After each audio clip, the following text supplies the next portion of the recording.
Hey, hi. Welcome to the DIISIS tutorial video. Vaguely, mostly unscripted, and show you how to get started with DIISIS. The first thing that you want to do is get Godot. Currently, we're working in 4.4.1.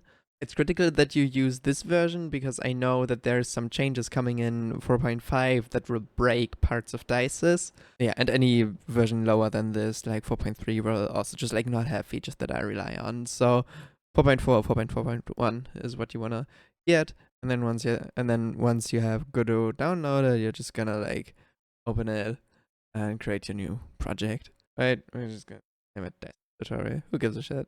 And then we're inside Godot. Go up to the asset library, look for DIISIS. There it is, and you're gonna download that shit. Hit install. Like, this doesn't matter. Now that we are installing the plugin, you will get a shit ton of errors, but that is fine and expected. And then you get a message that says that you installed DIISIS successfully. We'll go up to project settings, plugins, and enable it. Also, we're currently on 0.6 alpha 4. Maybe 0.6 will have released in its entirety by the time you watch this, or maybe we're on another version even. And I hope this video is still relevant. It should be, hopefully. You just enable that, close, and then you go up to project, reload current project. And it doesn't matter. A word on like what DIISIS actually is, right? Maybe I should put this earlier. Yeah, DIISIS is a dialogue plugin that allows you to like write dialogue and have it be integrated into Godot. What I'm showing you specifically with this video is going to be the visual novel template that I've used for all of my visual novels, and that is just like the code base that is built on top of. There will be a more general video on DIISIS that we'll get to at some point, but for now we're only covering the template. We're gonna go into the add-ons folder, then into DIISIS templates visual novel, and then you select all of this. You can do this with like shift left click, right click, move, create a new folder called game. It's important that you actually name it game, nothing else, all lowercase. Move all of those things there. Get more errors, that is fine. Then you want to go up to these three dots up here, click the VN template, click add template. It worked. And now you want to reload the editor again. Run the project by either pressing F5 or using the button up there. You get the DIISIS demo project, and once you click on new game, there you go. You now have a functional visual novel that does things. Now let's talk about DIISIS itself. You can open DIISIS either by pressing Ctrl-Alt-D or by clicking the button up here. And this is where your script lives. This is probably really overwhelming once you see it for the first time, but we are gonna take it from the top. I'm just gonna give you like a rough theoretical overview of how DIISIS actually works. Each document in DIISIS is structured into pages and then lines. What you're seeing currently right now is the first page, page number 0, titled beginning. And each page contains any number of lines that you want. Pages are just like an arbitrary way of like structuring your document and splitting it up into sections that work well for you. I usually tend to use one scene per page when I write visual novels. And here you can also see all of the things, right? If you want to write some text, you can just do it here. We're gonna go into setup in a bit here, and you know, there's already things happening here I want to talk to you about. So how dialogue syntax, right? When we add a new line, we get all of these recommendations or these autocomplete options, right? We can make Amber say things, and we save it with Control S.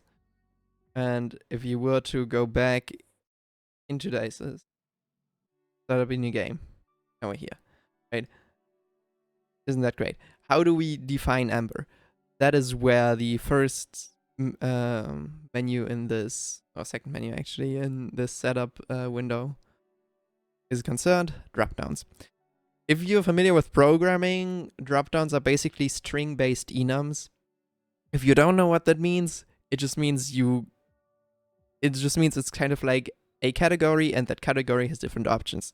As you can see here, the character dropdown has the options narrator and amber, and you can create new dropdowns by simply going up here, giving it some title, pressing add, and now you can add all the options that you want. To actually designate any dropdown, right? Because as you can see, we have Amber's emotions as neutral, happy, and sad. We have characters. That is in the other tab, the dialogue tab. Any dropdown can be designated as argument, which will mean that it will pop up for these orange curly parentheses, and they will get emitted inside Godot as in like a signal that you can listen to and then react appropriately. And you also have the speaker side over here, where currently where you can only select one of them, but you can say, hey, this is the speaking character, and of course, if you rename something, you can do the save options, and now you get a bunch of key mash. Let's say we don't want that. This is basically it for writing the text. However, one last thing on like these actually mean for displaying them in the engine.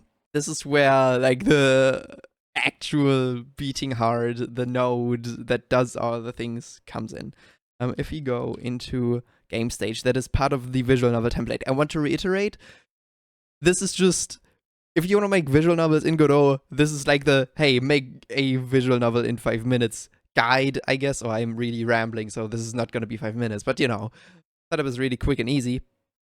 And then you have Line Reader up here. Line Reader is the thing that makes all of the shit happen. You can basically just like explore all of these different properties that are really like intimidating at first maybe, but you don't really need to worry about all of them.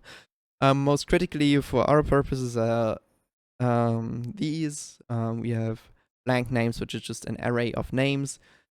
For example, narrator, right? Narrator just like gets blanked out, doesn't get put into a label that you would see up here.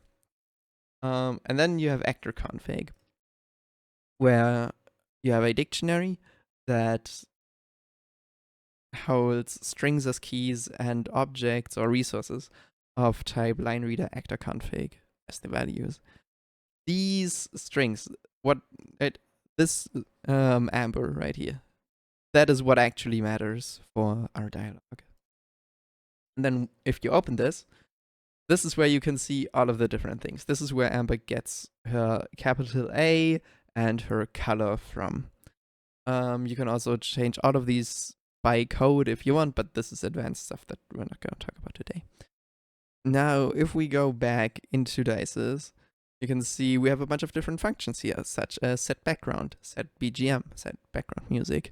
I really recommend you just like click your way through the demo script, because it explains most of the things in a much better way than my rambling. How does this work? If you have to be in script view for this, but if you have any function open here, and then you either click this button or you hold Control and click on it, then you go to the appropriate function. And this is just the script that is attached to this line reader. It is, it extends line reader, extends the Godot keyword for like, this is of this class, and line reader is the custom thing that gets delivered to your doorstep with DIISIS. Don't need to worry about what's inside of there. And any function that you write in here will be exposed back to DIISIS under certain conditions, which I was gonna get to. But these are just like, now we're back in Godot land. This is, now you do whatever the hell you want. Right,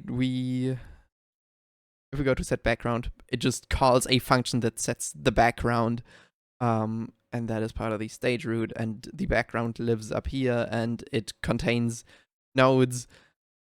This is all Godot shit. Yeah. as I right, I'm gonna put a small disclaimer probably. This entire tutorial, it skirts the line where I'm gonna give you a bunch of like auxiliary information if you want to learn Godot. This is where you need to point your attention to. But if you don't care about Godot at all, then you just then you just do the setup steps I showed you at the start, learn how to use this interface, and you're done. Yeah, and there's a bunch of template knowledge that is also linked in the wiki on GitHub that I would recommend you look at, but you could just like click your way through things if you go into the game backgrounds folder. Right, you can see some backgrounds that I give for you to play with at the start, and if you add a new line that is of type instruction, which is what the F is, go background, and let's say 2 seconds of time. Then we run it again, it auto saves. Then we have make me say things, and then we transition the background. Yeah, the reason why Amber isn't visible here at the start is because she starts out with like no emotion, so to say, right? Like we have to make her be neutral first. Yes. Now let's get over how DIISIS actually talks to the line reader up here. If you go into setup, functions, and variables, this is big and scary. You don't need to worry yourself with what this is, but you can go to paths. This is what actually matters. You can give any paths to DIISIS, and they have to point to scripts that extend line reader. You can also auto search for them, and DIISIS will try to find them in your project if you're setting up a new project, which you'll also get to. All right, you just put the resource path. Just there. Now, one more thing I want to highlight with this, if you want to write your own custom functions, there is one thing that you need to watch out for. They should generally return a Boolean. You return false when you want to immediately continue with the script.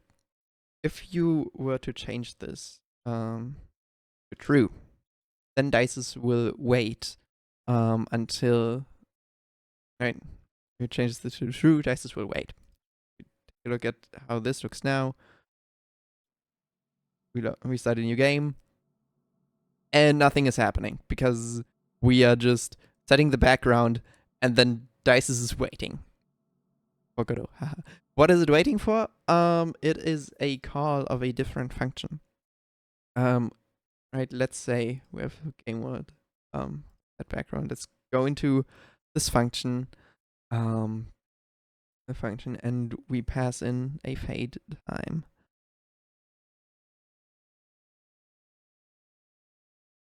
It's maybe not the best example because like connect text and callables. Yeah. And once you've written these lines, you can start it. New game. We wait 2 seconds. And now things are happening. And now we wait another 2 seconds. And now it works. And just like for a second example, let's just create like a really simple like credits scene.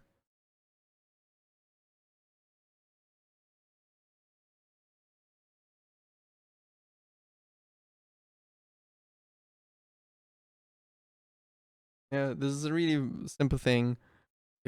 When it gets added to the tree, we just go over the labels, we wait a bit, and then we kill it again. And before that, we call function exceeded. And now what this is gonna look like back in line reader custom, I'm gonna say pause.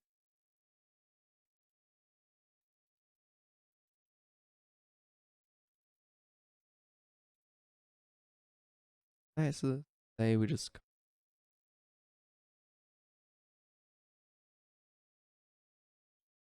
and this is smart, so it knows that these functions were added to.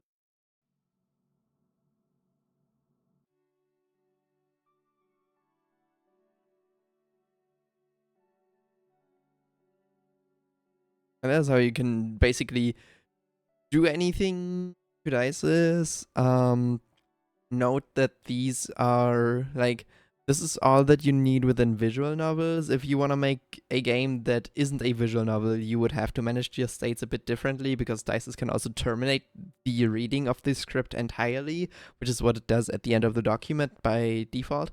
Okay, not by default, but like by convention. Well, we're not gonna get into that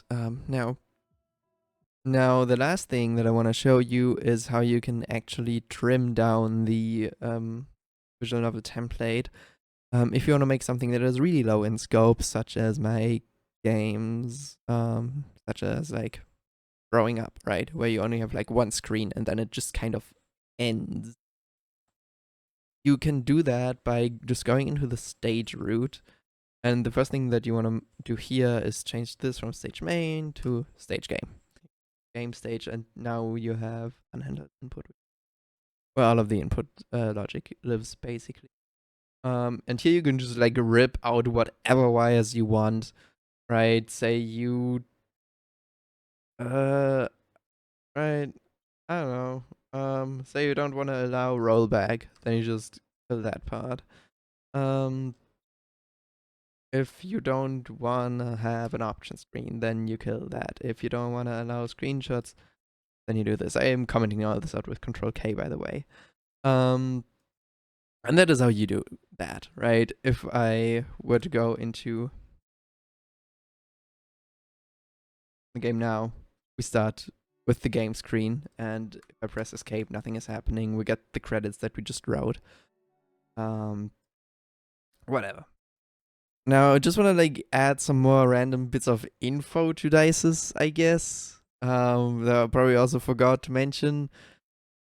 Right, as you can see, like this saves to a file. This file is just saved in the project settings as a path that you don't need to worry about. DIISIS handles all of that internally.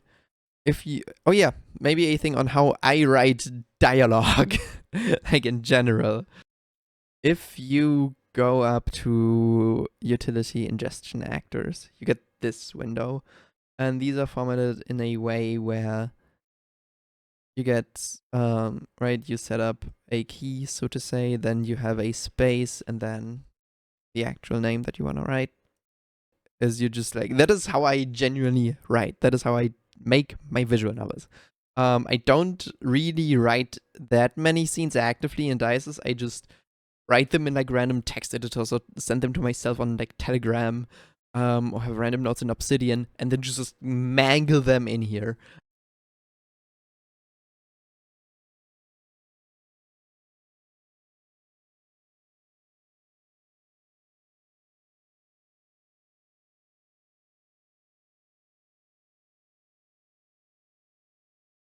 Wag.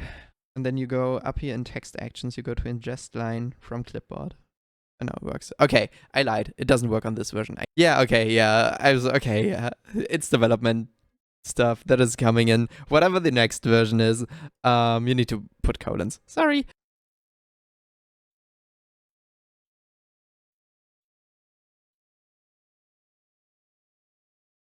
There you go.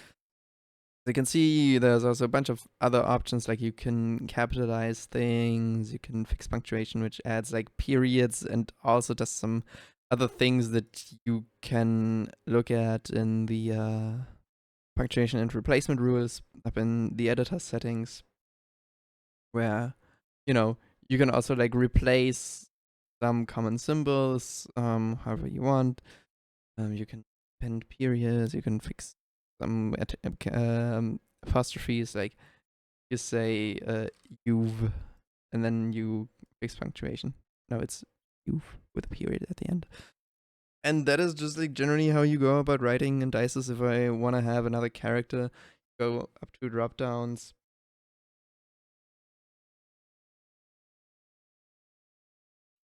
Second Robot Girl has hit the Twin Towers. I don't fucking know. Right, and then you go into ingestion actors, and here you can also just like, oh hey, please populate this from characters, and it will just like auto-generate that. You save that. You have 3 characters, and they also work with ingestion and what have you. two important details. The first thing, once you know, in general, when you write lines, be sure to have them say anything. If you have them just empty, DIISIS will just like kind of like freeze up and not know what to do. That is something I still need to fix. So just like put any text there, and then, of course, you have to still set up the appearance, which you do as established over here with persona in the way. um, right. Um, set up the key, and a new config, and you add the pair, whatever, pretty outline, color, sure, and an actual color.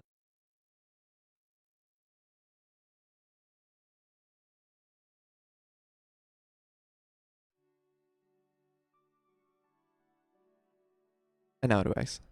And then we go to the rest. And then you just get to writing. Okay, yeah, that's it. Here's some cool fan art I want to shout out. Bye.